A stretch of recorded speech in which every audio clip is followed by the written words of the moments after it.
So real quick, some angles of attack with the karambit. I'm going to show it two different ways. First one is the folding karambit.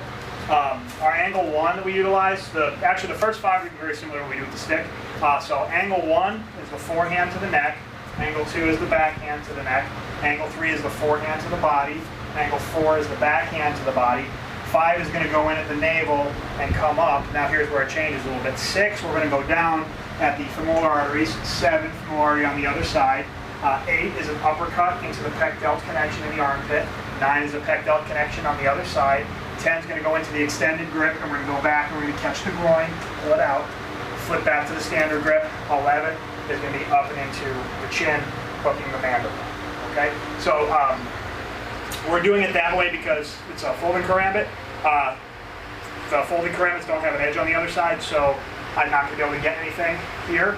I've had some people say, well, you can impact with the blunt edge, or excuse me, the blunt side of the karambit, but you wouldn't want to do that with a folder because if you do, and you break your liner lock, all of a sudden, the blade's going to come in and get chopped your fingers off.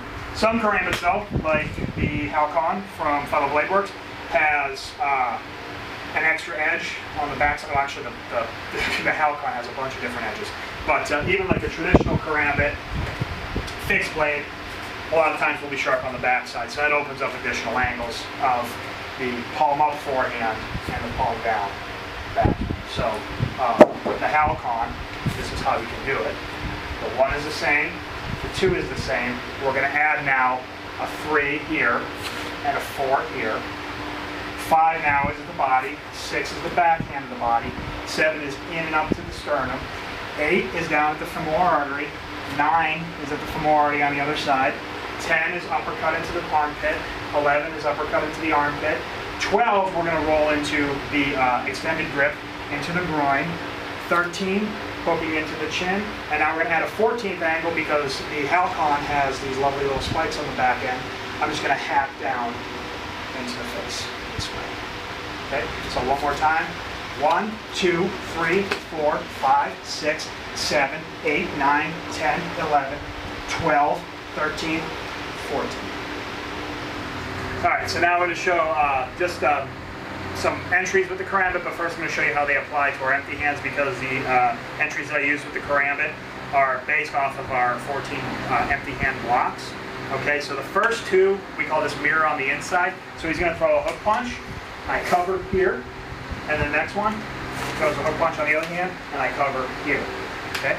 Next one is cross on the inside. So this is a straight punch, cross block on the inside, and then straight punch on the other side. I cross block on the inside. Okay. Now the next one, he's going to throw a straight punch again, and go mirror, the mirroring arm on the outside. Okay. And then the next one, mirror on the outside. Okay. Next one is going to be a cross on the outside, so here, and then cross on the outside here. Okay. Now the next 2 attacks are kind of weird. These wouldn't really be blocks that we would train against a boxing type structure, but we're still going to practice them and use them with the karambit because this could simulate any handheld weapon that he could be attacking you with. So we call this one the mirror upper block. So he's going to chop down almost like he's going to give an angle 12 or an angle 1. And I'm going to cover the line here. And going further, I'm just going to move it over this way as if I was doing hubud. And then he's going to chop on this side, and it's the same thing. I move it over this way as if I'm doing hubud. Okay? Then the next 2 is the mirror pat down. So he's going to fire this hand, and I just pat it down. Then he fires this hand, and I pat it down.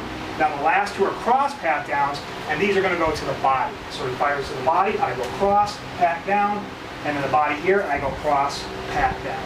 Okay, so that's the 14 basic blocks that are going to serve as the template for our entries with the karambit. Now we're going to look at those same blocks we just did as our entries with the karambit. So now this is going to work in some of those angles of attack, or rather those targets in our angle of attack template. Okay, so he throws his hook punch, I cover, and I'm going to immediately attack the pec delt connection in the armpit on that side. He throws the hook on this side, I cover, I'm going to push the face, and I'm going to go at the throat on this side, so really just a big angle 1 directly to his neck. Let's turn this way. Right, throw the hook on your right hand one more time.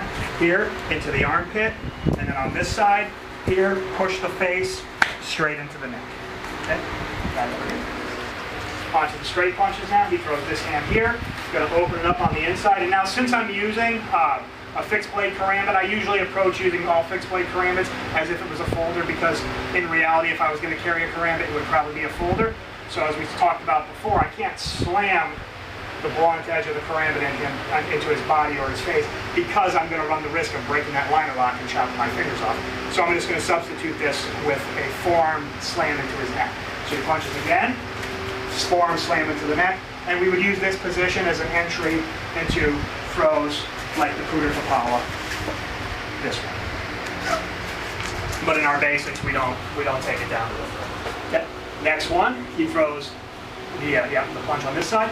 I cross on the inside this way, and now this is going to be the same thing as the hook defense.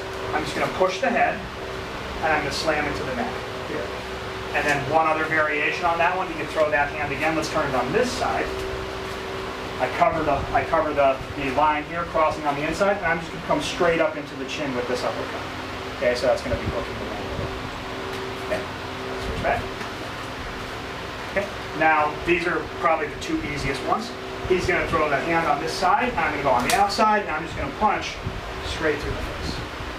Okay, and then on the other side, let's switch the angle one more time. This one is going to duplicate some of the other patterns that you saw already. I'm going to mirror this on the outside from this position. I'm going to slam this down, push the head, and I'm back into that angle one to the neck. Okay. Now we're going to go cross on the outside. So now this one, we're going to turn this into almost like a hubud action. I'm going to add an elbow destruction to it. So he throws the hand on this side here, uppercut with the elbow. I'm going to roll this under, entering almost for the Kenjit type throw here. And as I dump him over, I'm just going to let him fall gentle. I'm going to move this leg, and I can come in and have access to the groin shot on that one. On the other side, he throws the left hand here, uppercut here. I'm going to throw this way. So now I don't have access to the Kenjit because he's in a right lead. So I'm just going to move in, covering on that left hand. I can hook the leg here, and if he doesn't fall straight away, I can get the thigh, but I can follow him down and get it down there as well. Okay. If he's in his left lead there, I can also have the Kenjit on that line, and as I dump him down here, I'm just going to go into the abdomen or whatever is available, into the abdomen, straight down. I also have the thigh on this side as well. Next two are the overhead strikes. Okay. Overhead strike here. I'm going to go into the extended grip, I'm going to hook the neck, and I'm going to push-pull. And then on this side, overhead hit, hubud motion, extended grip, hook the neck, push-pull. Okay. Now we're on the pat downs. He throws this hand, pat down, I'm just going to tear at the bicep. He throws this hand, push the face, and I'm going to use the karambit to just kind of glide right up his arm, straight into his armpit here, tear up the pec delt on that side. And then the last two are the body straights, cross pat down, and I'm going to go straight into the thigh, or I can even go into the hip and hook into the hip bone and compress and take him down that way. And then on the other side, when I go cross pat down here, okay, depending on how far I penetrate, if I'm a little more on this side, I can go for the hamstring here. But just because of the position, I'm going to switch over to the extended grip in order to get the hamstring, and I'm going to push-pull to tear the karambit through there. Or, one more time, if I don't penetrate that deep, obviously right there, the femoral artery is available. All right, so those are just a couple quick entries that we can do. With the Halcon, it opens up the opportunity. So, example, if I just throw a straight punch, if I do the cross on the inside, because we have the double edge, it opens up the opportunity for the palm down attacks and the palm up attacks on the forehand and back on all those lines as well. Okay, so just because of the blade geometry, it opens up more possibilities of strikes that you can give, and also more time.